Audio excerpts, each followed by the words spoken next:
Hi, everybody, and welcome to the Professional Development Assessment, or PDA, to Chartered Membership webinar. My name's Kelly. I'm sure some of you will have been expecting Stuart, but you'll have to do with me today, unfortunately. And for those of you that don't know me, I am the President-elect of IOSH.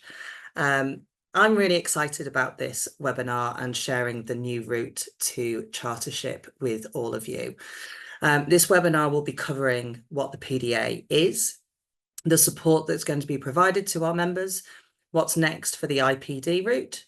We're going to talk about the assessment process for the new PDA, the reasonable adjustments, and finally, any questions that you may have. So what we're going to do is we're going to find out a little bit more. So I'd like to introduce Kirsty Dickens, who is our Professional Development and Standards Manager, Sarah Hemsworth, who is our Professional Assessment Team Leader, and they are both absolute experts in this area and the PDA process. So I'm going to hand over to these two fabulous women here to do a presentation, and then we'll start some questions and answers afterwards. Thank you very much, ladies. Thank you, Kelly, for that wonderful introduction. We shall ensure that you keep doing this for us. So welcome, everybody, and thank you for attending the Professional Development Assessment Route to Chartered Membership for certified members. So welcome.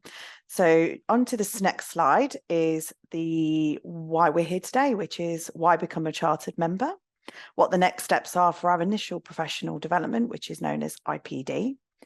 What is the Professional Development Assessment? So PDA, as Kelly said. We have around 6 to 7 minute guidance video that will be shared with you. And then I'll hand over to Sarah Hemsworth, who'll go over our panel assessors, reasonable adjustments, and then we'll go on to back to me for key points and then questions and answers and then final thank yous. So why become a chartered member? So we are the only organisation in the world to offer chartered membership to health and safety professionals like yourself. It aligns with IOSH status in other professions with and will help you improve your ability to influence decision makers, gain international recognition, work on an equal footing with other professional bodies, and increase your employability. So moving on to the next slide. What's next for IPD? The registrations for initial professional development process will be accepted upon the closure date, which will be the day before the launch of the professional journey, the professional development assessment. IOSH will honour the commitment to continue the IPD process for any member who has registered for IPD. Members will be able to complete their IPD in the time allowed, and their registration is 2 years, but that's the 2 years from the date that members have registered. So we're honouring our members who have registered to complete their process. So this will ensure they're not losing their work, their evidence, or the time for the CPD audit and interview.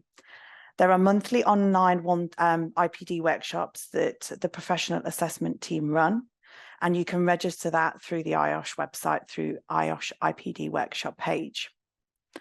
After all registered members have completed their IPD, the process will come to an end and be withdrawn. IOSH will consider on a case-by-case basis any mitigating circumstances for anyone preventing to be able to complete their IPD within this timeframe.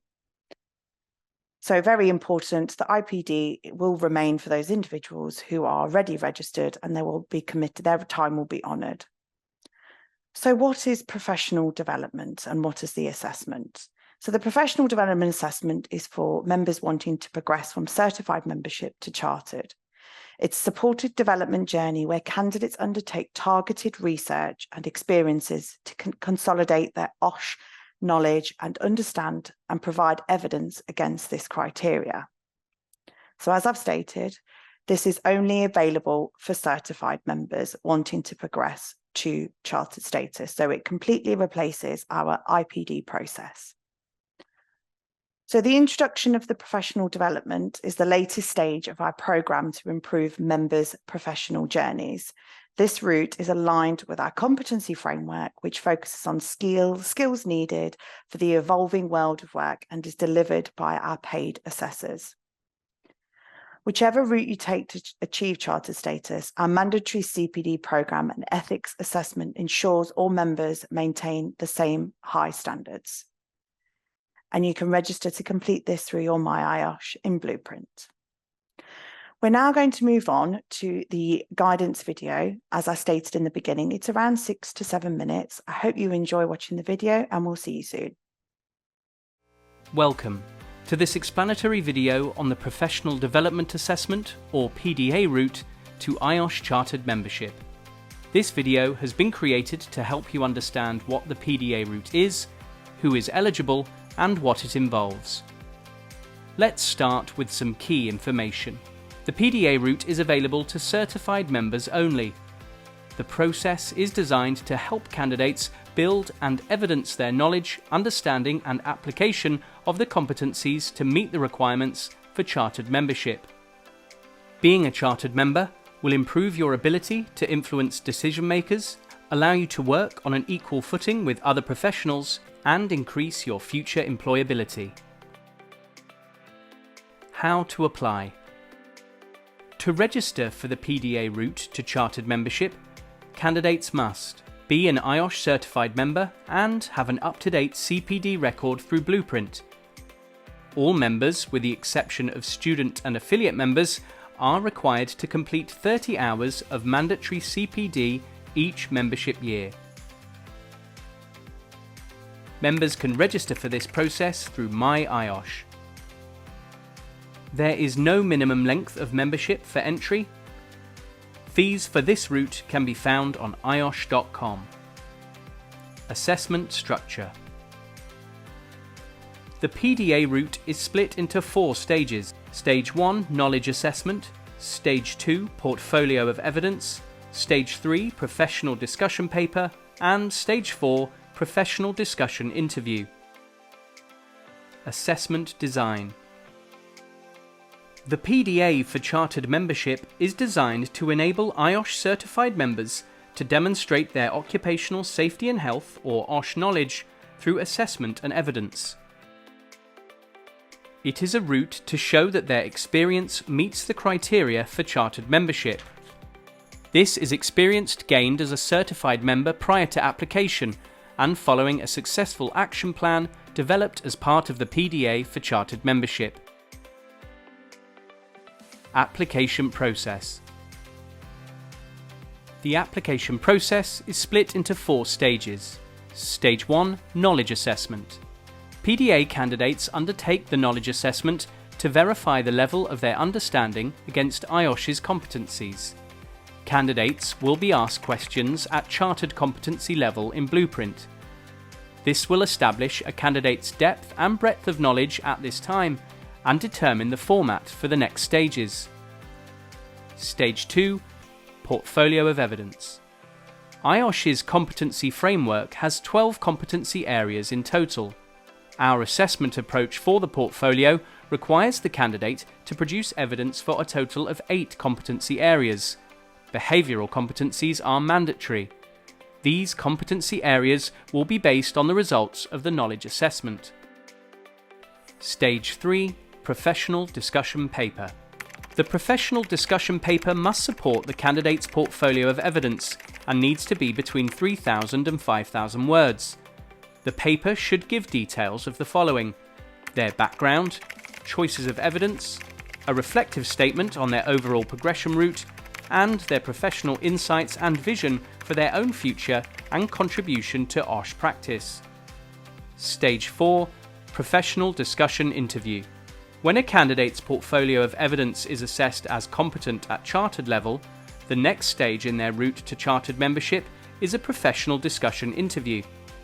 The professional discussion interview will be structured around the candidate's knowledge profile based on their knowledge assessment in Blueprint, their portfolio of evidence marked against the IOSH competency framework, and the professional discussion paper. The interview will take place using video calling technology approved by IOSH. All interviews, while having some flexibility, will be broadly structured in the same way. This allows assessors to focus on the assessment and ensure each candidate has similar time allocated to the individual elements of the interview. Completion time is usually between 12 and 18 months. A note on IOSH ethical practice in OSH e-learning and assessment. In addition to the portfolio of evidence and professional discussion paper, all candidates must have completed and passed the IOSH ethical practice in OSH e-learning and assessment, with evidence of this captured in Blueprint. And remember, members will receive feedback from the assessors when completing their assessment. However, members can also seek advice and support from a mentor should they wish to. The assessors will act as mentors within the remit of their role. More information on mentoring can be found on the mentor page of our website. To find out more about the PDA route, visit www.iosh.com.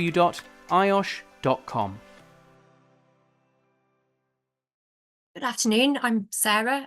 Thank you to Kirsty and Kelly for the kind introduction at the start of the session today. So firstly, I'm going to talk to you about the panel of assessors. IOSH has a panel of assessors recruited to support our members through the professional development assessment journey. They're all trained occupational safety and health professionals who also hold education-based qualifications. They are managed by the IOSH Professional Development and Standards Manager.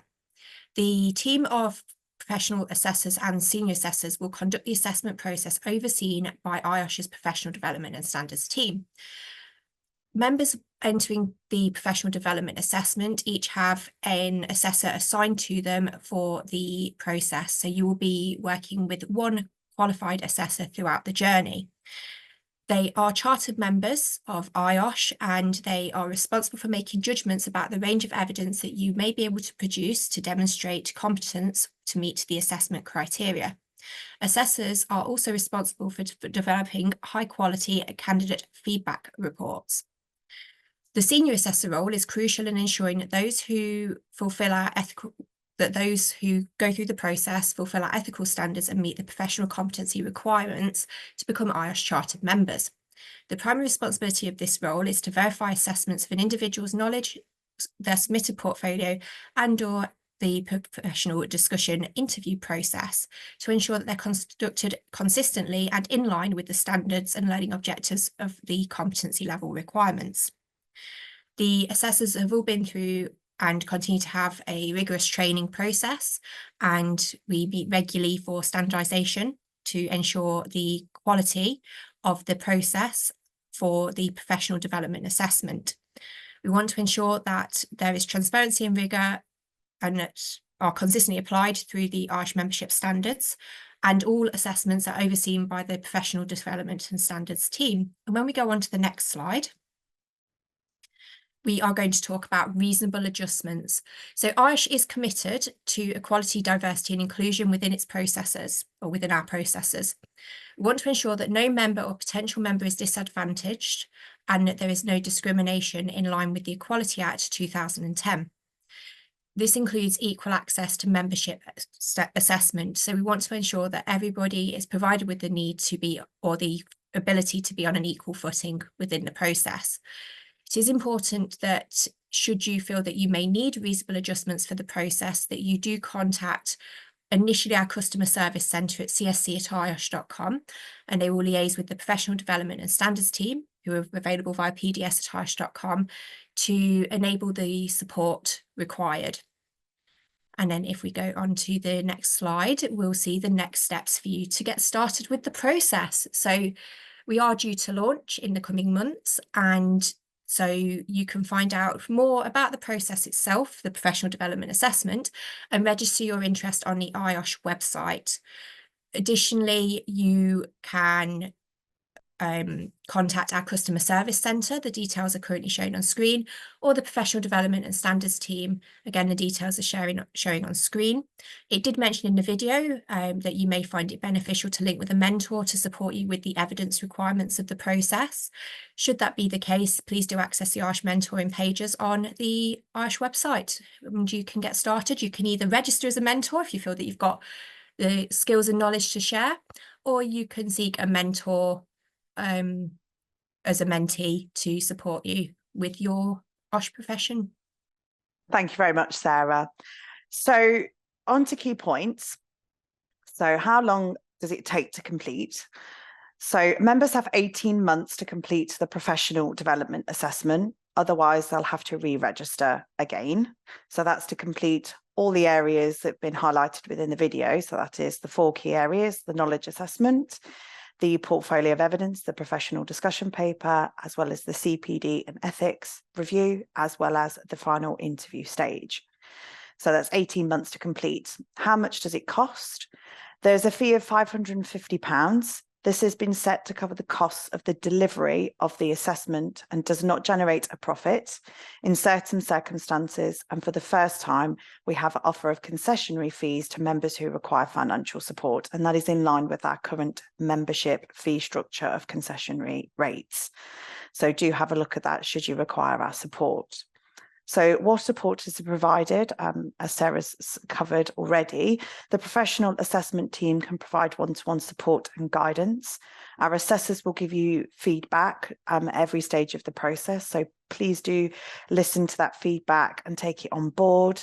It's very important that, to take that feedback on board, as it allows you to set you up to complete the process. Members can take advantage of the resource held in Blueprint through your CPD.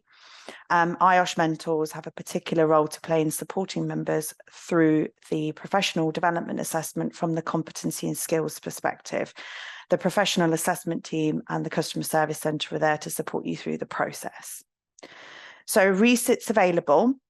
So following a failed knowledge assessment, you'll be provided with a 6 months referral to update and upskill yourself through CPD. So take advantage of our mentoring scheme as well. Then you will have a final attempt to complete and pass the knowledge assessment after that. The reason we ask you to submit your personal performance criteria first is to ensure you're on the right track and you're getting the right guidance, as I said, from the assessors to complete and pass the portfolio. No other resubmission outside of the knowledge assessment will be granted on your registration for professional development assessment. You can re-register, but there are no resits available on your registration. However, we will look at mitigating circumstances which will be reviewed on a case-by-case basis. So CPD requirements for this process are that you have to have an up-to-date CPD record. So that's meeting your 30 hours annually. You complete and pass the IOSH ethical practice in OSH e-learning and assessment. And we do also have CPD workshops available to support you, which is also on our IOSH website under CPD workshops. So I just want to say a massive thank you. It's been great to be a part of this process. We've worked extremely hard to deliver this process for our members, and we're very, very proud of it. So we're moving on to some questions and answer sessions. So thank you. Thank you very much, Kirsty and Sarah, for that really informative presentation. So we do have a couple of questions in the Q&A box, but while I give people a bit of a chance to digest some of that and start to put their questions in, I have one for the pair of you, if that's okay. I suppose my first question is really, why the change and why now? I think that's a great question. So the competency framework that we developed ignited a review of our membership grades and our assessment structures to allow us to actually enhance our standards to meet the evolving world of work. So the competency framework was reviewed, and we got businesses, we had business leaders, we had organisations across the world, we had recruiters, we had other professional body supporters and tell us what exactly they saw as their chartered and chartered fellow, as all of the other grades as well within the profession, which allowed us to then really build upon that. We took it back to the membership and said, what do you think? And we got some really good feedback. And this is exactly how I wished the world to be, for my working career. It was very technical. We now have core and behavioural built into our competency framework. So it's technical, core, behavioural areas within the competency framework. So the the occupational safety and health professional is sitting as a professional that can, as a leader of the profession around core and behavioural skills, not just the technical aspect. So we've built that into our CPD as well. So it allows members to grow and develop as well as our assessment structures. So all our assessment structures and CPD are all aligned to the IOSH competency framework. So we've enhanced it because that's what the world told us what was needed, and to better our IOSH members for the future. So I hope I've answered that question. Kind of went a bit around the houses, but I'm hoping I got there in the end. Absolutely. I think it is really important that, you know, as we progress throughout our careers, that we have that robust check and challenge. Absolutely. And also the thing that I really like about it is that ability to reflect on your career so far, on the submissions that you've put in. I think reflecting on what we've done and what we've experienced can be really, really important for us as a professional development element. So thank you to everybody for starting to submit questions. Doris has asked, if I already have completed my blueprint at certified level, will I have to complete it all again? Okay, so if you've registered for the experience-based route to certified or chartered membership and wish to progress, and you've been assigned to certified process, you would be able to join the professional development process upon completion of the certified route and aim to progress to chartered membership. If you've completed the CPD assessments on blueprint rather than an upgrade process, that is separate from the journey that we are talking about today. So that does provide an indication of the level that you may be functioning at in the world of work, but you would need to follow an official process to upgrade. That's great. Thank you very much, Sarah. I apologise. Trying to read people's names sometimes makes my brain a bit funny. Sivaraman asks, from which point is the 18-month timescale calculated? My understanding is that it's calculated from the date of registration. Excellent. So from the day you start, it was when the day you put in that application to say, I want to start the PDA, it's around 12 to 18 months, hopefully, when you get your chartered member certificate. Fab. Danae asks, the start of the video talks about a successful action plan.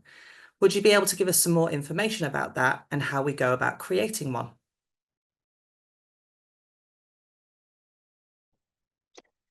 So the action plan, so that's built into the portfolio of evidence. So that's around building your action. I'm just trying to remember exactly what point it said action plan.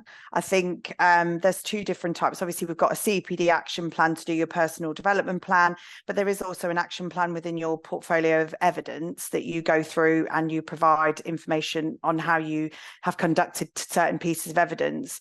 I'm wondering, Dean, if you want to get in contact with us, we'll be able to go through that with you because I think it's quite tailored. But yeah, that support's provided for you. So just get in contact with us and we can support you with that.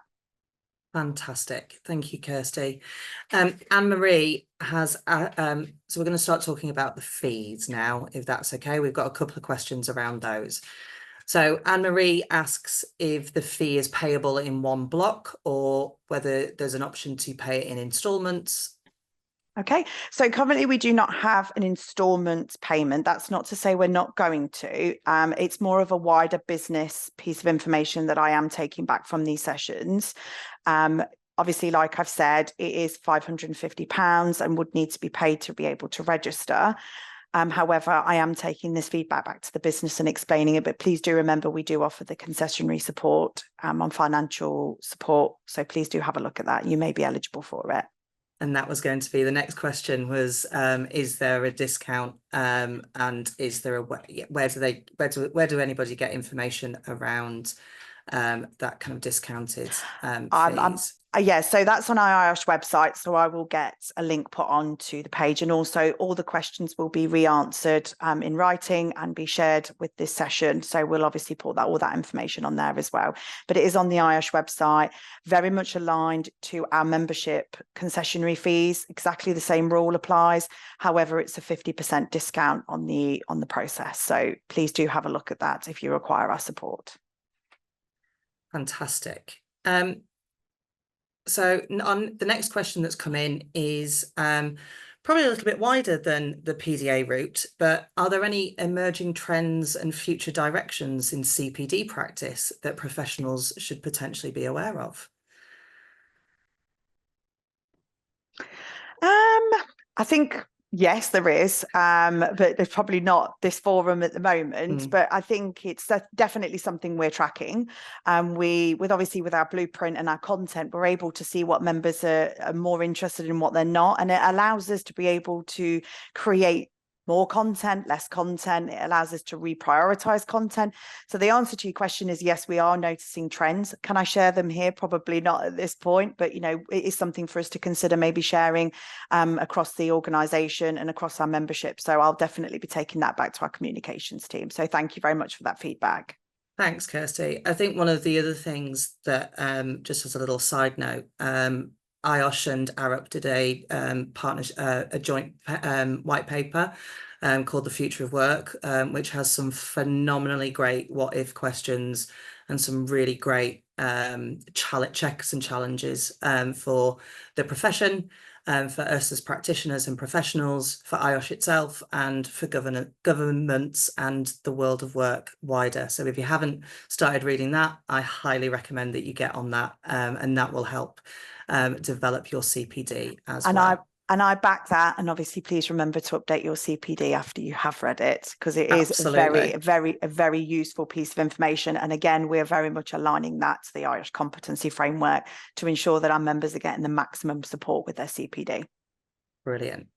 Anne-Marie asks again, are there examples of the types of questions which might be asked in that initial assessment?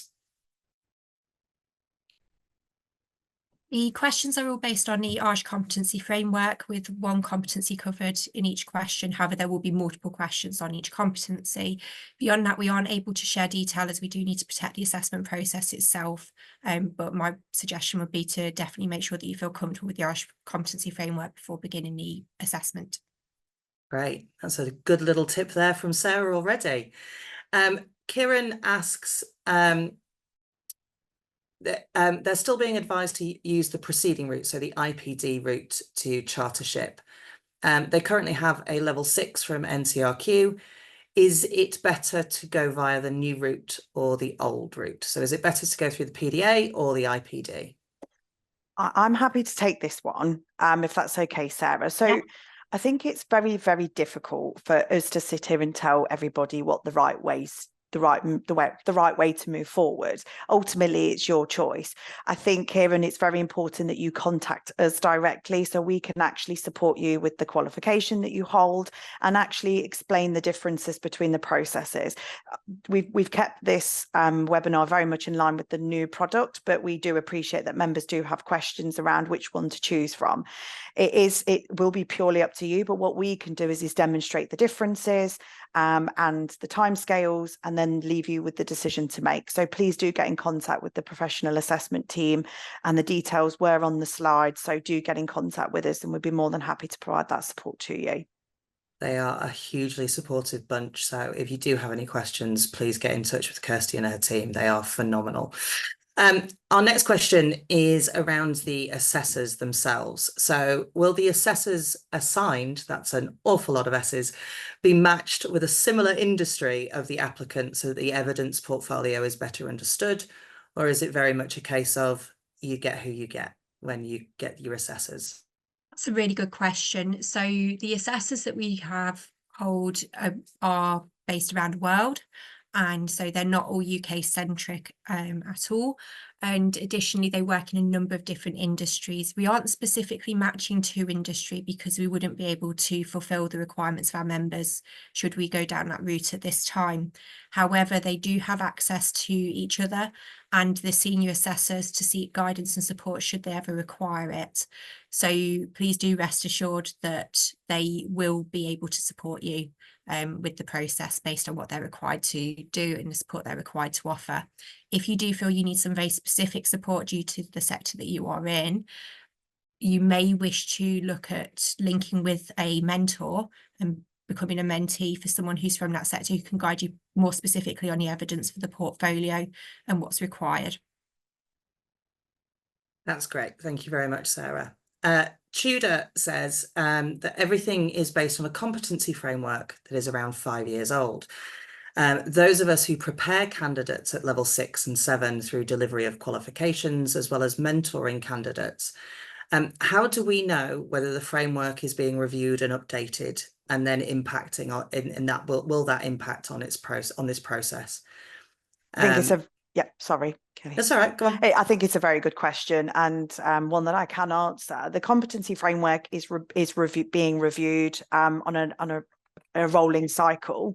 We are very much aware that it is 5 years old. We have launched our membership grades against it. We have identified with the evolving world of work that it will need a review, and that will be ignited over the next few months. Is it going to impact it? At this moment in time, I obviously can't share that information, but if it did, we'll be obviously putting the right measures in place to ensure that members are not severely impacted, and that we have a good relationship with key stakeholders to provide us with accurate information to ensure that it's fit for purpose for the current world of work. That's great. Thank you. I hope that answers your question, Tudor. Mohammed has a question. So they did their international diploma from NIOSH and have applied for certified membership in February.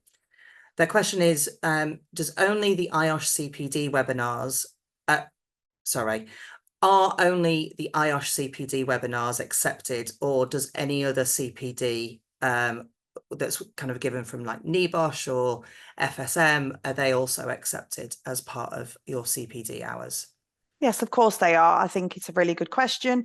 Your learning is your learning. We would never be able to sit here and say, no, you can't use that. No, it's your learning. You can put it in your ad hoc activities. If it's not aligned to the IOSH competency framework, you do have the ability to do that. So please go ahead and do it. I would encourage it. Thank you.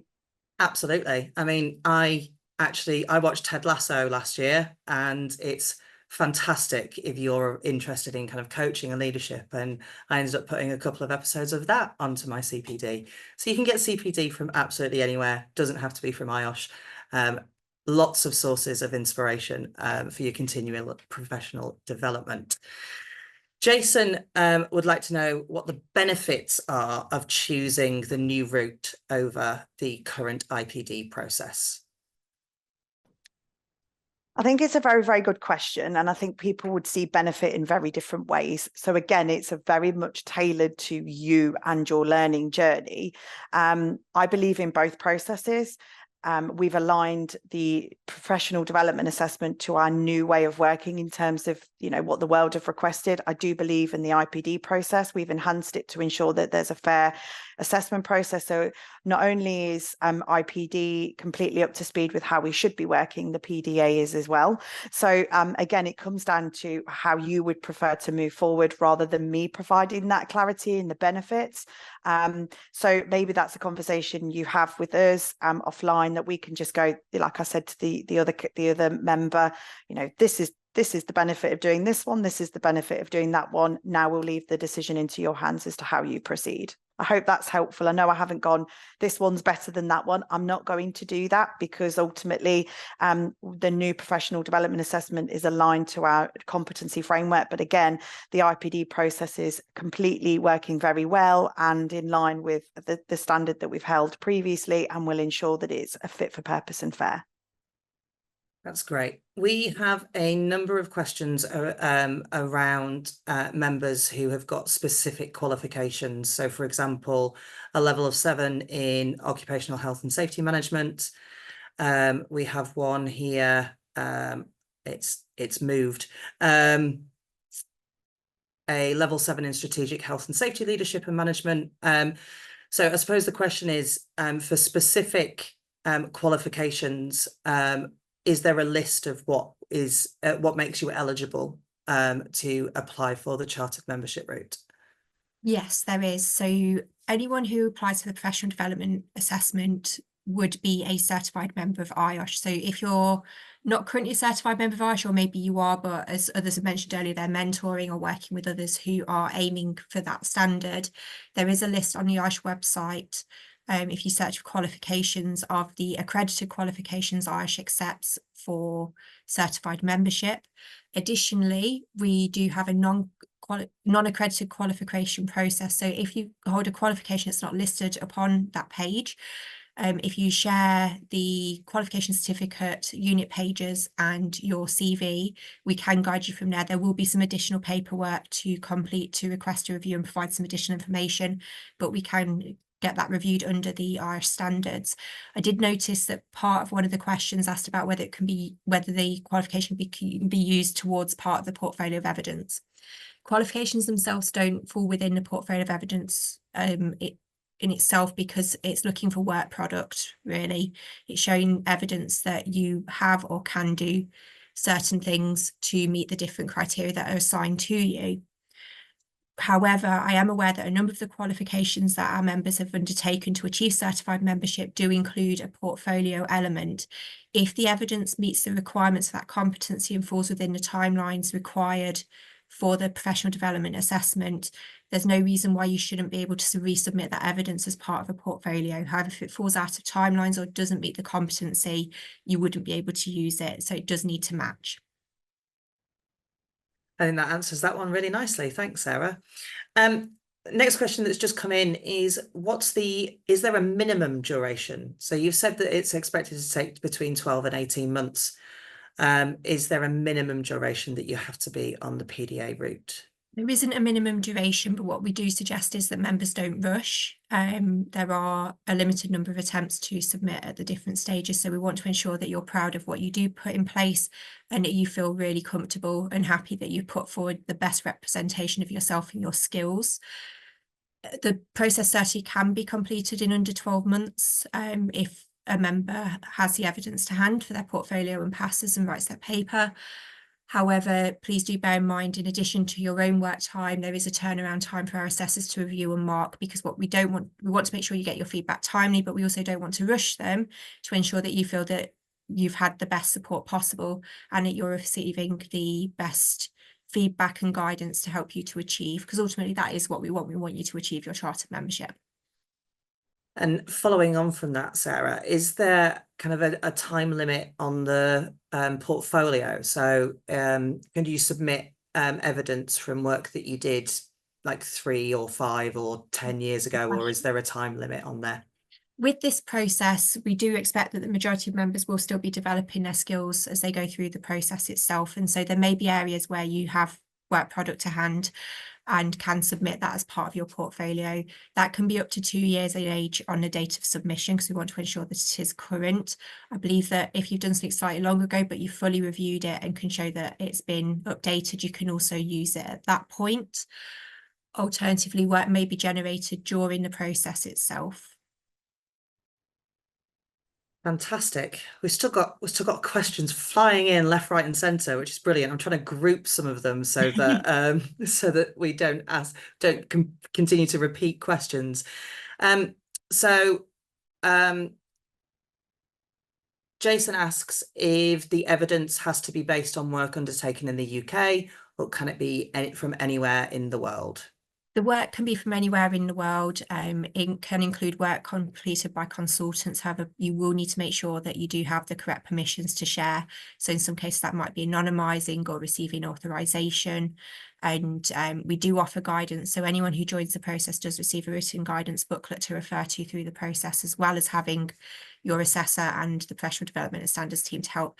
So we do detail all of this for you to be able to reference as well, but we can accept evidence from anywhere in the world as long as it's relevant. It can also be conducted outside of the workplace in something like a voluntary role, or if it falls outside of your role itself, but someone else in your business does work on that area, they may allow you to go and work with them to generate that evidence for the process. So there are a number of options open to you. Brilliant. And do you know what's really genuinely exciting about this is the constant talk about the amount of support that is available for people embarking on the journey. It feels a little bit different from when I did it, that is for sure. And having that support network around is really, really important. I think So we've got a number of questions around the date. Can we have we got a sneaky preview of when it might be launched, or a bit of a Oh, do we? Mm. No, unfortunately, I can't provide that information at the moment. However, I can say that you'll be informed very soon.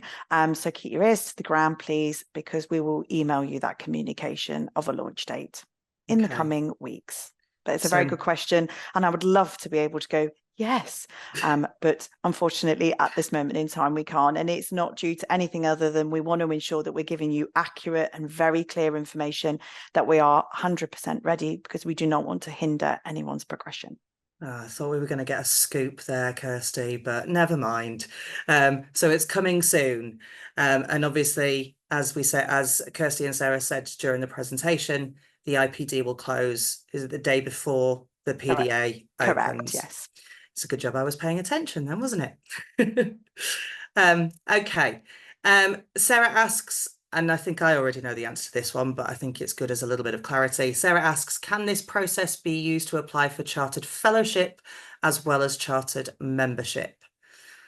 They are separate processes. So a chartered fellowship still remains that a member should have been a chartered member of IOSH for a minimum of 5 years amongst the different criteria that have to be achieved.